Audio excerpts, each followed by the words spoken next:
My husband and I hadn't spoken a word to each other in a year. When he finally returned to the States and tried to initiate a truce, he reached out to take my hand right in front of his subordinates. I instinctively flinched, pulling away. When he tried to slide his arm around my waist, I shoved him off entirely. Later, a friend asked me why I wouldn't just give him another chance. I couldn't help but vent. Devin and I are basically strangers now, I told her, swirling my drink. Being in the same room as him gives us absolutely nothing to talk about. The silence is so suffocatingly awkward. I want to dig a hole through the floorboards and bury myself. My friend's expression suddenly contorted. Her eyes darted frantically to a spot just over my shoulder. I turned around. There he was. Devin stood frozen a few feet away, his face completely drained of color. Well, if it was awkward before, it was a full-blown catastrophe now. I could have dug a trench straight to the Earth's core. Devin Frost and I had been locked in a bitter stalemate for 12 months. For the entirety of that year, he had been in Switzerland, accompanying his ex-girlfriend and her parents, while her father sought experimental medical treatments. He had played the devoted proxy son perfectly. Now that he was back in Chicago, he was the one lowering his head, asking for peace. Before he left, he hadn't said a word of goodbye. But a year is a long time. The blinding white-hot rage I used to feel had mostly burned out, leaving only a cold pile of ash. When we fell apart, things had gotten incredibly ugly. I had just lost our baby. My hormones were crashing. My heart was shattered, and I was bleeding out my grief in the form of cruel, jagged words. I don't care that Ella's father is terminally ill, Devin. I had screamed at him. She spent years trying to ruin other people's happiness. This is just karma catching up to her. I remember the way Devin's features had hardened. The usual calm, detached elegance he carried himself with vanished. He narrowed his eyes, and the look he gave me was absolute ice. Joyce, he had growled, his voice dangerously low. How can you be so vicious? That was the last time we saw each other. The very next day, he boarded a private flight to Zurich with Ella and her parents. Since returning a month ago, Devin had been playing the role of the attentive, perfect husband to a terrifying degree. My friend leaned in, whispering, Joe, he's been back for weeks. Are you really going to keep icing him out? He's gorgeous. He's a tech billionaire. And trust me, there is a line of women waiting for you to drop the ball. She wasn't wrong. Devin came from old money and built his own empire on top of it. The line of women wanting to date him probably stretched all the way to Paris. But he had been gone for a year. A whole year. So much had happened in the empty spaces he left behind. During that first month, I used to stare at my phone, desperately hoping for a call, a text, a sign. It never came. Over time, I had reflected on my own behavior too. I knew what I said about her critically ill father crossed a line. I forced a stiff smile now, looking at my friend. But I am serious. Being around him is just agonizing. We have nothing to say to each other. It's so awkward I can breathe. That was when she looked past me, her eyes widening, telegraphing disaster. What? I asked. Is there something in your eye? She just blinked harder. I turned. Devin's tall, imposing frame was rigid. His skin was pale under the dim lighting of the venue. My mouth twitched in a grimace of sheer mortification. His dark eyes locked onto mine, a storm of turbulent emotions swirling in their depth. Without a word, he closed the distance between us and wrapped his hand around my wrist. I tried to twist away. I couldn't.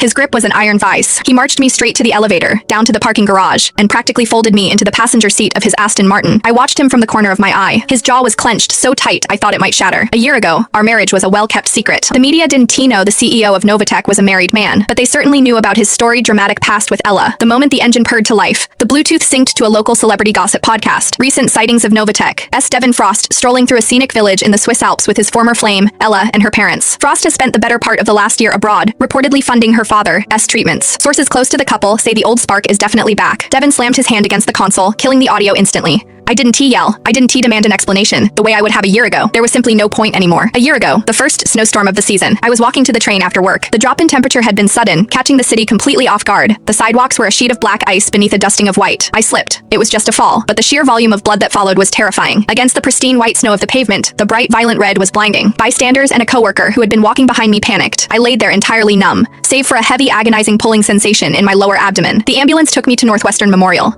The ER doctor looked at me with a mix of clinical detachment and pity. You are miscarrying, she said. Did you know you were pregnant? I shook my head, the room spinning. I tried to call Devin. It went straight to voicemail. My parents had retired to Florida. Devin's parents were on a cruise somewhere in the Mediterranean. When the nurses told me I needed a family member to sign the consent forms for the DNC procedure, I dialed Devin's number again, and again, and again. Nothing. In the end, with a shaking, bloodless hand, I signed the surgical forms myself. Hours after the surgery, as I lay staring at the ceiling of my recovery room, my phone buzzed. A single text from Devin, on a business trip. 3 days later, I was discharged. While waiting for the elevator, I overheard two nurses whispering at the station. Did you see the guy in the VIP oncology suite? What's his name? Oh, he is a big deal, the other replied. CEO of some tech firm, Devin Frost. He is incredibly handsome. Does he have a ring? He has got a girlfriend. That older man he's pushing around the courtyard in the wheelchair. That is his future father-in-law. I felt the floor drop out from under me. When I walked out into the main lobby, I saw him. Devin was standing near the entrance, flanked by the hospital, as chief of oncology and a team of specialists. Standing right beside Devin, looking up at him with tearful gratitude, was Ella. He hadn't been on a business trip. While I was bleeding out our child on an operating table, he had gone completely off the grid to secure top-tier medical care for his ex-girlfriend's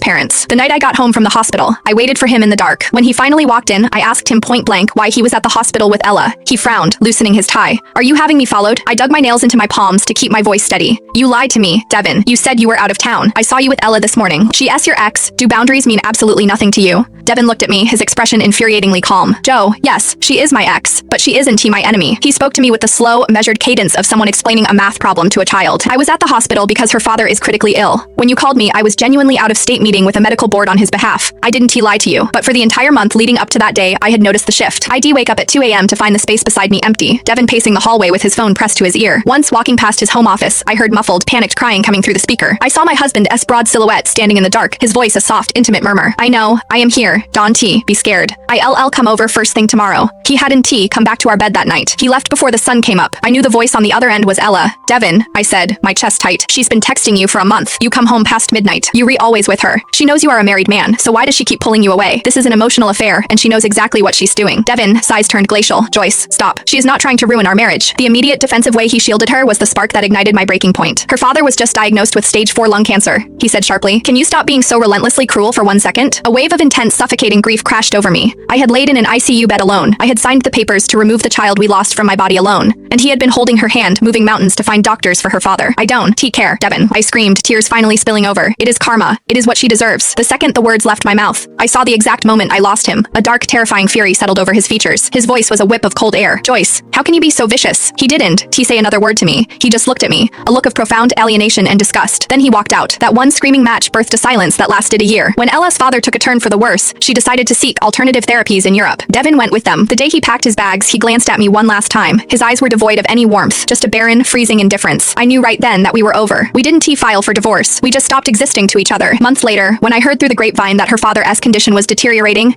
a pang of guilt actually hit me. I sent Devin one single text. I am sorry for what I said. It was out of line. I shouldn't have spoken like that. He left me on read. The radio broadcaster bringing up the Swiss Alps had just sucked all the oxygen out of the car. I didn't really care about the specifics of his time with Ella anymore. Over the past year, Ella's Instagram had been a carefully curated exhibition of her life abroad. I saw the photos of Devin consulting with world-renowned surgeons. I saw the discreet snaps of his expensive watch resting on a cafe table in Zurich. Over the holidays, she posted a snowy landscape from a luxury ski lodge in Chamonix. 2 mugs of hot cocoa on the balcony rail. Devin finally spoke, his voice slicing through the heavy silence. His gaze was fixed dead ahead on the road, unapologetic. Joe, her father is stable now. I gave a short, jerky nod. Oh, okay, that is good. The car descended into the underground garage of our condo building. Devin threw it in park, unbuckled, and turned his body to face me entirely. Do you have anything you want to ask me? He said, his voice dropping an octave. I will explain everything. I don't want you making assumptions. I forced the corners of my mouth up into a bright, brittle smile. Nope, no assumptions here. His eyes darkened instantly. Devin's sudden reappearance had completely derailed the fragile peace I'd built in my routine. Living alone, I had gotten used to wandering the apartment in just a flimsy silk slip after my evening shower. It was the middle of July. When I walked out of the bathroom that night, he was standing in the hallway. His eyes dropped, lingering on the thin fabric clinging to my chest. My face caught fire. I grabbed my robe from the hook, darted back into the bathroom, and aggressively tied it around my waist. When I reemerged, fully covered, I cleared my throat and suggested we officially sleep in separate rooms. Devin, I am dealing with a massive project at work right now. Early mornings, late nights. I don't want to wake you. I told the housekeeper to make up the guest suite for me. He frowned, the line between his brows deepening. He stared at me in silence for a long time before speaking. What time do you leave tomorrow? I'll drive you. I waved my hands frantically. No, it is fine. We work in opposite directions. His gaze grew heavy. It is on my way. I have a meeting near your corporate park tomorrow. I blinked, desperately searching for a lie. Oh, well, I actually have off-site client meetings first thing in the morning, so I be at the office. It was a flimsy excuse, but it got him to drop the subject.